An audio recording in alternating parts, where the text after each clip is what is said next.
Hello once again from the Prim Reaper.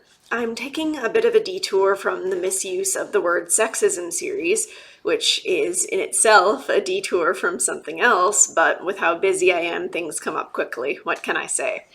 It's something that I've been vaguely aware of for a long time, but this whole incel business after the recent Toronto attack really threw everything into sharp relief. Ever since that happened, all I've been seeing on social media is from people who are reasonably unversed in men's issues saying, "These people are evil! These incels are misogynists! Men are so entitled to women's bodies!" And so on and so forth. And sure, I have no doubt that some of them are misogynists, and some of them do hold a certain level of entitlement. I peeked my head into the Incels subreddit when that was still a thing, and it was definitely not a pretty sight, that's for sure. However, I also acknowledge several other important points about this concept that a lot of people seem to be constantly glazing over. Forgive me if this video comes across as slightly stream of thought, but I have a number of different points that I want to bring up, and I do have at least some rhyme and/or reason for bringing them up in this order that will hopefully promote greater understanding and empathy in people. Also, fair warning, this one's going to be a little bit more on the serious side. I think this topic deserves a little dignity. God knows it's not getting it anywhere else. I've been talking about this subject on Honey Badger Radio a fair bit lately. One of my good friends from there mentioned something important the other night that I feel is important to begin with here. There are people who will argue that by even merely acknowledging that something exists, a trend, a behavior, anything, we are condoning it. By that logic, even simply talking about the fact that I feel that there are reasons that incels exist in the way that they do now, that some people would argue that I'm condoning their actions, even the violent ones. I want to challenge this logic here and now. I've said many times that I don't care what your reasoning is. If you've resorted to violence, then you've lost all claim to the moral high ground. I don't condone violence. Heck, I don't even condone being unduly unkind to people simply because you feel you've been wronged by them. And I do most definitely acknowledge that there are plenty of incels who participate in, well, unkind behavior towards women. However, pretending as though there weren't reasons that some of these people became this way, pretending as though there isn't some underlying factor that precedes the rise of sentiments like those being expressed by the folks who go out and commit violent acts, does us no good for two main reasons. First, pretending that there are no good reasons for the sudden rise in men who feel this way gives us the go-ahead to just throw up our hands and act like we have no idea how this happened. And having no idea how this happened probably means that we have no idea how to possibly fix it. Second, behaving like these people didn't become this way because of some cause, assuming that these are just some rejects of society for no reason at all, it gives people the license to treat them purely as social rejects or even monsters rather than as human beings. But I'm getting ahead of myself. First of all, I want to be clear here that I'm not yet referring to the generalizations of incels or of anyone else tangentially related to that group. What I mean when I talk about generalizations in this context are the generalizations that incels themselves make. And not only that, but also the generalizations that feminists make. I'm sure you can get a sense of what I'm talking about here. I'm talking about generalizations like all women are like that, hashtag yes all men, all women do this, all men are like that, blah blah blah, you get the idea. Both sides do this, and there are some important things to preface this point with that are universal to all generalizations.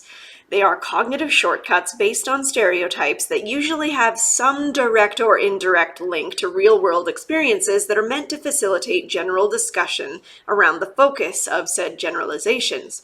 Neither men nor women who use these generalizations are arguing from a place of hard facts. they're usually arguing from a place of feelings. They're wanting to vent about some negative experiences they've had, and I'm sorry to say that for people in that mindset, it's often just more satisfying and garners more attention from people experiencing similar things to generalize it to all of X or Y group so that others can chime in with their own agreements. When you feel wronged, when you feel angry, when you feel like some horrible injustice has been done upon you, it's not cathartic to sit and logic it out. It's cathartic to yell and complain about it. And generalizations are a good way to expedite this process, especially when your experiences have happened involving multiple people belonging to the group that you're generalizing. It's a common psychological experience, and many people have fallen into this mode of thinking at least once in their life. So now that we understand why people fall into these generalizations, let's look at some of the positives and negatives surrounding the use of them. On one hand, generalizations facilitate general discussions.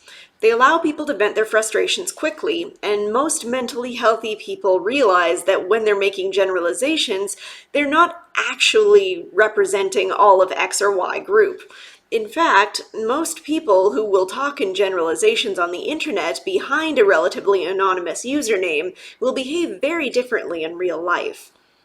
Commonly, they will simply either avoid the group of their scorn, treat people as individuals on a case-by-case basis, or they will overcompensate and attempt to treat the group of people that they complain about uncommonly well. The people belonging to this last category, I find, are those often most hurt and depressed for belonging to groups like incels. These are the kinds of people who, if they managed to find a mate, would likely leave these groups and stop making such generalizations entirely.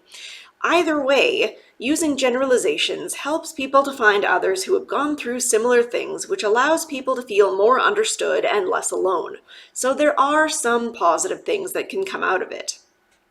On the other hand, there are several negatives to generalizations as well. Obviously, what generalizations promote in discussion, they subtract in terms of proper understanding of the other group. They can also have a chilling effect on an individual's empathy with the generalized group. For example, a particularly bitter individual who turns to generalizations like all women are like that or yes, all men might find themselves more and more likely to feel feelings of disgust and hate towards the other group. Worse, they may begin generalizing these feelings towards their offline treatment of others as well. Although a generally well-adjusted person might be able to use generalizations for healthy venting and then be able to return to a normal lifestyle offline after they've gotten the chance to get their frustrations out, a poorly adjusted individual will internalize these generalizations and carry it with them throughout their daily lives, even going so far as to look for these behaviors in others or to misconstrue otherwise innocent behaviors as malicious and harmful. Now, there are some important differences in the way that groups like incels or feminists will do this, although in their own minds it will likely look very similar. And also in the ways that people will react to these different groups' generalizations. Let me present two different individuals going through similar experiences, and although they may appear to be similar at first, let me point out where the differences occur. Let's start with our SJW. She's had a few negative experiences of men dismissing her. She finds an online group to complain about it. She makes nasty generalizations about men. Her experiences may be more likely to be born out of defiance rather than out of repeated rejection. Commonly, these groups will begin to see previously innocuous behavior as misogynistic and will now notice these things more often in public. She will continue to make more nasty generalizations about men. When her generalizations are brought into a more public sphere, she gets well-read media posting about how men need to be better. She gets celebrities endorsing her political ideologies. She is able to post her ideas on social media with relatively little fear of backlash, and possibly even people agreeing with her. She gets plenty of support from people both within her community and outside of it. In some cases, she's even paradoxically offered a representative spot for a suicide lifeline. She is not seen as a terrible person at large for saying these things. The common outcome? demands that men and society at large change to suit her desires. Now let's look at our incel. He has had a few negative experiences of women dismissing him. He finds an online group to complain about it. He makes nasty generalizations about women. His experiences may be more likely to be born out of repeated rejection. He may either attempt to swear off women entirely or become highly anxious around them, and may or may not attempt self-improvement measures. If he continues to be rejected, he will continue to make more nasty generalizations about women. When his generalizations are brought into a public sphere, he gets people of all stripes calling him a misogynist who is entitled to women's bodies.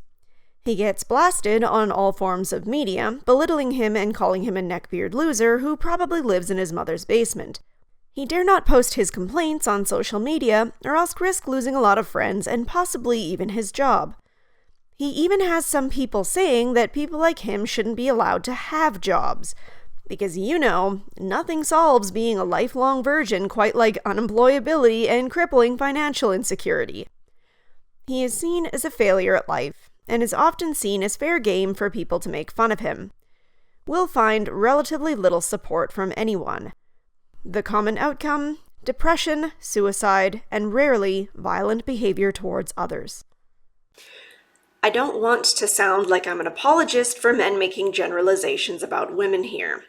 Obviously, I really don't think that it's the world's most productive way to approach a problem, and I encourage people to see the shades of gray in a situation. But I also try to avoid telling people how they ought to feel their feelings or express their anger. The thing is, I know that when women express their anger in this way, society often supports and even lauds them for being strong and brave, and certainly never dares to call them out on their misandric sentiments. But when men do this, they are shamed, insulted, made fun of, and are generally made to feel even more isolated and alone. There's certainly no empathy for what they might be going through. But before I get into that, let me make another tangent into one reason why this might be the case. There is a certain unpleasant human behavior that we have all seen arise time and time again. We are a social species, and in our primal animal brains, we have all kinds of things telling us that people from the in-group equals good, and people from the out-group equals bad. Sometimes when this sort of tendency goes unchecked, especially under certain conditions, this can lead us to do some pretty terrible things to people that we perceive to be in the out-group. I'm sure you can think of many examples such as the Holocaust, slavery, or the depiction of Japanese individuals during World War II. However, for the purposes of this discussion, I'm just going to focus on one aspect of this, and that's the dehumanization of people that we perceive to be in the out-group. It's been happening more and more lately, and some people might not even be aware of the fact that they're doing it. Again, this does happen on both sides, and it's really not great when either side does it, but for the purposes of trying to keep this as concise as I will probably be able to get it, I'll stick to the topical group. By throwing out names like misogynist, Nazi, racist, and other lovely things like that, more and more those who use these labels are seeing people no longer as people, but as some kind of monsters undeserving of compassion or empathy. Now, here is where we begin to get into generalizations not made by incels, but made about incels. People are bringing up the word incels with roughly the same attitude and tone as if they'd found a moldy bologna sandwich rotting into the carpet underneath their Chesterfield. I've seen people use the words misogynists, entitled neckbeards, man babies, dangerous, and even terrorists. And make no mistake, they're not referring solely to the incels who actively went out and committed violence towards others. They're talking about all incels that way. Incels, in the minds of the people who are calling them these names, are officially being treated like a nebulous hole, a boil on the back end of society that can be safely lanced without a huge loss to anyone. And when you begin to treat a group this way, you can say goodbye to the possibility of empathizing with them. Worse, not only are incels unworthy of compassion, but even the people who try to empathize with them are beginning to be targeted by some individuals. People who empathize with how awful incels must feel are being accused of minimizing the victims of the violent attacks committed by one or two individuals. Even if you didn't bring up the victims in the first place, and even if you weren't talking about the incel in particular who initiated the attack.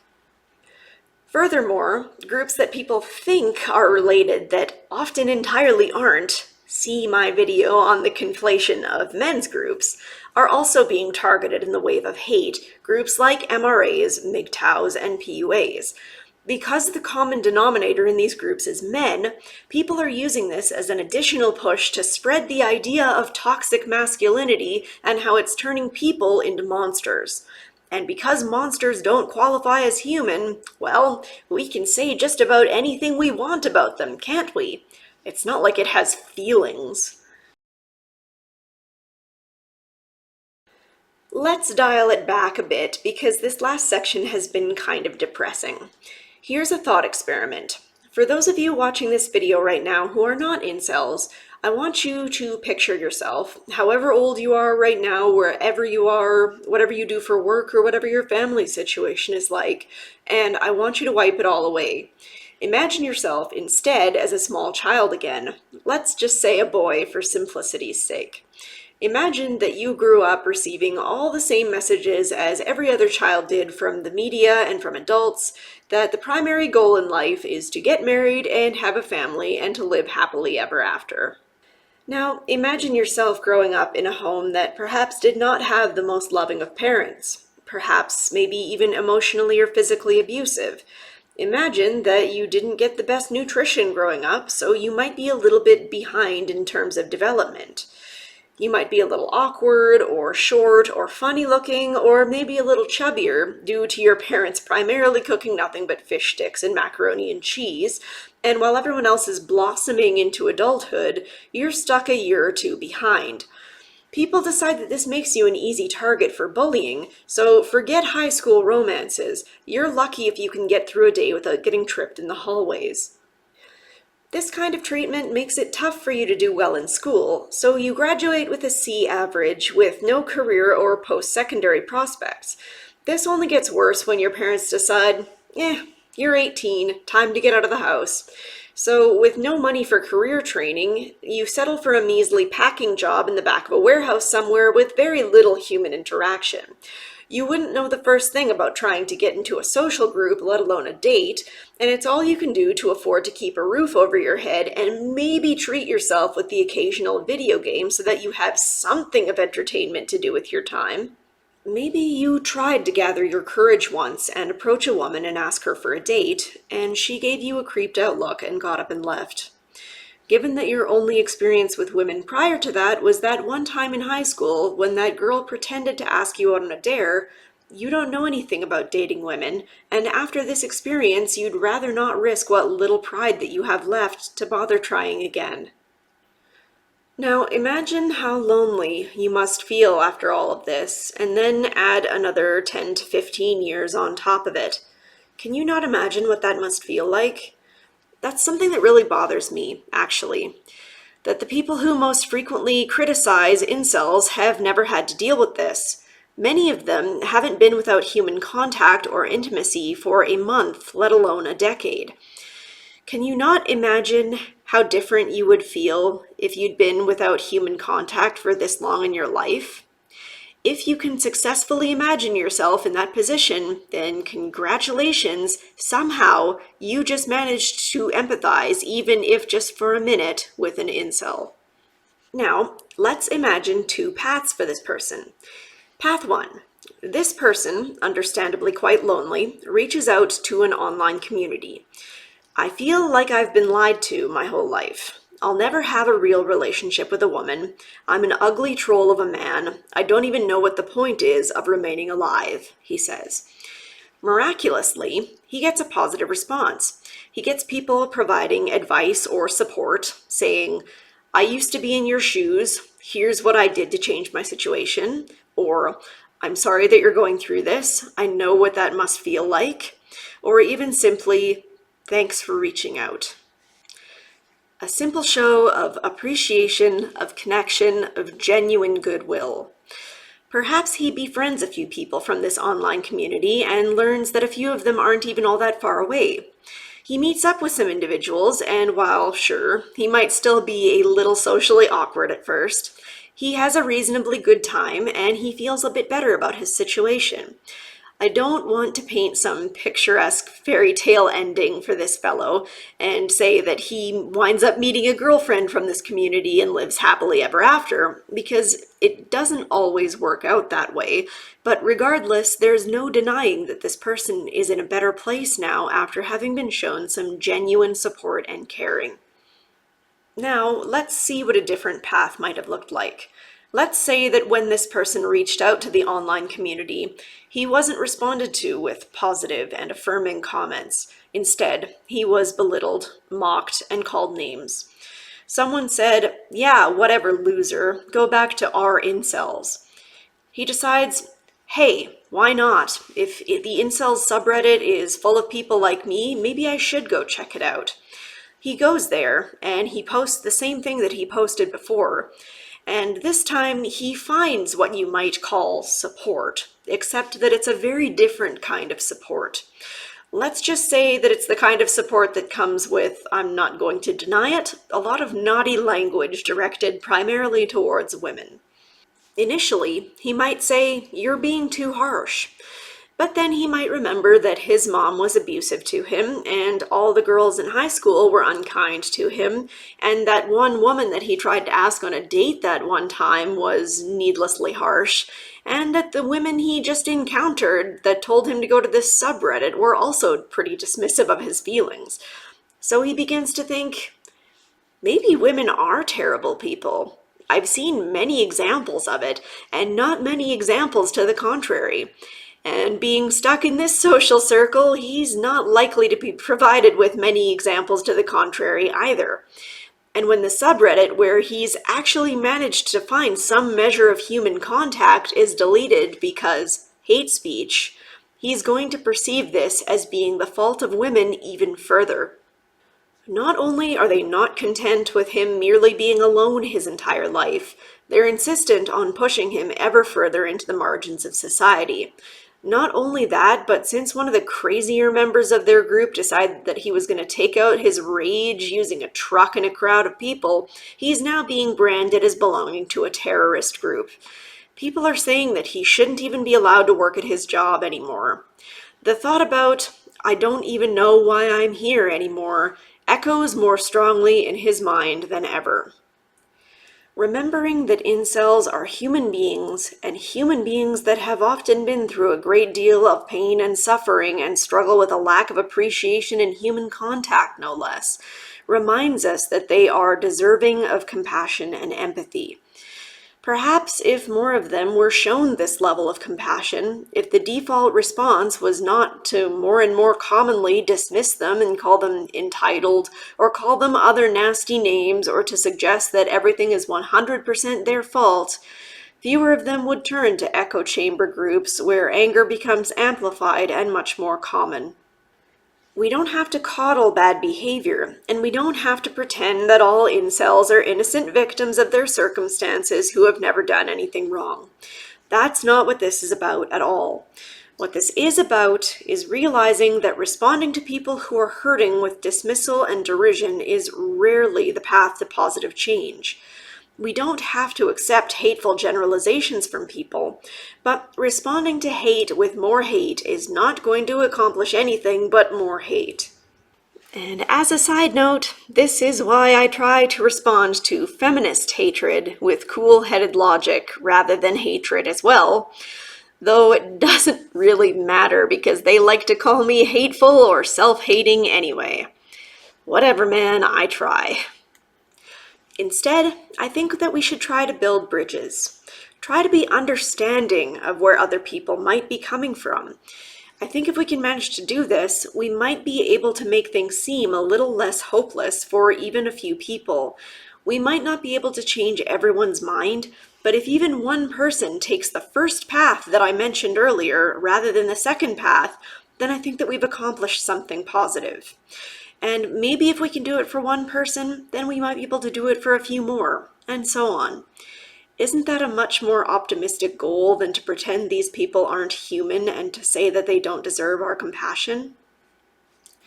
Before I end this video, I would like to make a quick announcement that the Canadian Association for Equality, or CAFE, are holding a national conference in Calgary on June 9th. I'm going to put the link to the event in the low bar so that people who are interested can consider buying tickets. And honestly, I'm just really looking forward to the event. I think it's going to be great. I think that there are a lot of really great speakers. Karen Strawn is going to be the Master of Ceremonies, which is just awesome. So I really hope that we can get lots of people coming to this, lots of people generating interest in the event, because the last thing we want is for something like this to get canceled. So yeah, hopefully you can make it, and if not, then definitely at least share the page around so that people who might be interested can consider buying tickets. So thank you all so much for watching, and I hope to see you all again in the next one.